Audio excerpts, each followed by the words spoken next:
ఇది చక్కెర పొంగల్ ప్రసాదం ఇస్తారు కదండి అరటి కప్పుల్లో, అదనమాట. కొంచెం ప్రసాదం ఉంచి పెడితే ఆ ప్రసాదం మొత్తం తినేసేసి అలా చింపేసి పక్కన పెట్టిందనమాట. ఆకుని నాకేసి చూడండి ఎలా చూస్తుందో.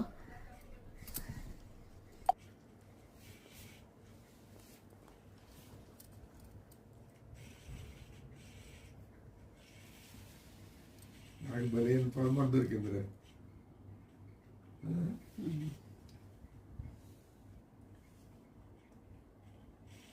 ఏంటది?